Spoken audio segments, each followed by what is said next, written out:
India కూటమి pickup అయిన పరిస్థితి కనపడుతుంది. అలాగే తెలంగాణలో కూడా మెజారిటీ స్థానాలు మీరే లీడ్లో ఉన్నట్టుగా, అంటే ఇన్ ద సెన్స్ బీజేపీ మీకు హోరాహోరీ మధ్య పోరాటం నడుస్తుంది, బీఆర్ఎస్ కేవలం ఒక స్థానంలోనే లీడ్లో ఉన్న పరిస్థితి కనపడుతోంది.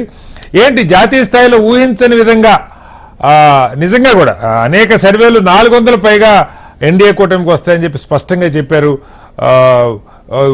నార్త్ బెల్ట్లో హిందీ హార్ట్ ల్యాండ్లో బీజేపీకి దారుణంగా దెబ్బతగిలిన పరిస్థితి కనపడుతుంది. యూపీ లాంటి రాష్ట్రాల్లో కారణాలు ఏమై ఉండొచ్చు?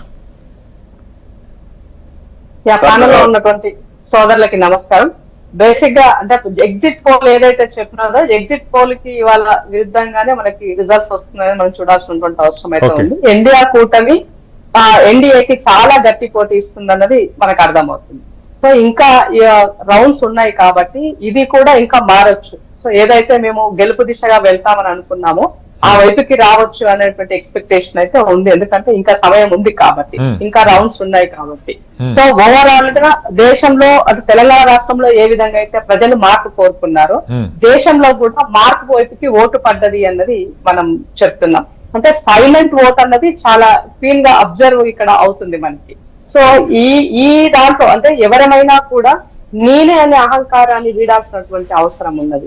సో ప్రజలు ఇచ్చినటువంటి మ్యాండేటరీని ప్రజలకి ప్రభుత్వ పరంగా కాన్స్టిట్యూషన్ పరంగా వచ్చినటువంటి హక్కులను కాపాడాల్సినటువంటి బాధ్యత ఉన్నటువంటి పెద్దలు విస్మరించినప్పుడు తప్పకుండా ప్రజల యొక్క ఆగ్రహానికి గురి కాక తప్పదు అన్నది మనకి ఈ సందర్భంగా ఈ రిజల్ట్స్ రూపకంగా మనకు కనబడుతున్నాయి. అసలు వాళ్ళు ఇండియా కూటమి అంటే అసలు అది లెక్కలోనే లేదు, వాళ్ళకి 100 కూడా దాటవు అని తీసిపడేసినట్టుగా చాలా అవహేళనగా మాట్లాడినారు. అసలు కాంగ్రెస్ కు ఉనికే లేదు, ముక్త కాంగ్రెస్ అని మాట్లాడినటువంటి పెద్దలందరూ కూడా ఇవాళ ఈ రిజల్ట్ అన్నది వాళ్ళందరూ ఆత్మ పరిశీలన వైపు వెళ్లాల్సినటువంటి పరిస్థితి అయితే ఉందని ఈ సందర్భంగా గుర్తు చేస్తున్నారు.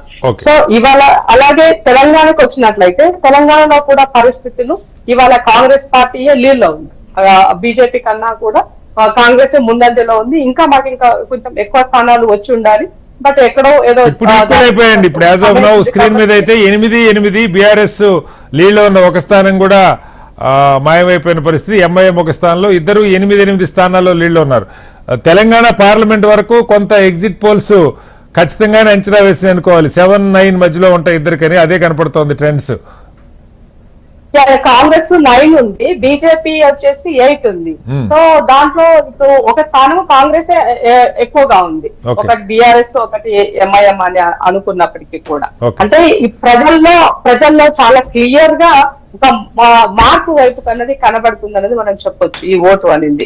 సో ఇప్పుడు ఆ పక్క రాష్ట్రంలో మనం ఏపీ తీసుకున్నా కూడా ఏపీలో కూడా ప్రజలు ఇచ్చినటువంటి మార్పును అంటే అదే కొన్ని జరిగినటువంటి తప్పులను సరిదిద్దుకోక అహంకారంతో ముందుకు పోయినట్లయితే తప్పకుండా దానికి ప్రజలు ఈ రకమైనటువంటి తీర్పు ఇస్తారనేది అందరూ ఆలోచించుకోవాలి. ఇవాళ అధికారంలోకి వచ్చిన సంబరపడాల్సినటువంటి అవసరం లేదు, ఓడిపోయినా నిరుత్సాహపడాల్సిన అవసరం లేదు. కానీ చేసిన తప్పును సరిదిద్దుకోవాలని మాత్రము ఈ రిజల్ట్స్ ద్వారా తెలుసుకోవాల్సినటువంటి ఏమో చెప్తున్నారు.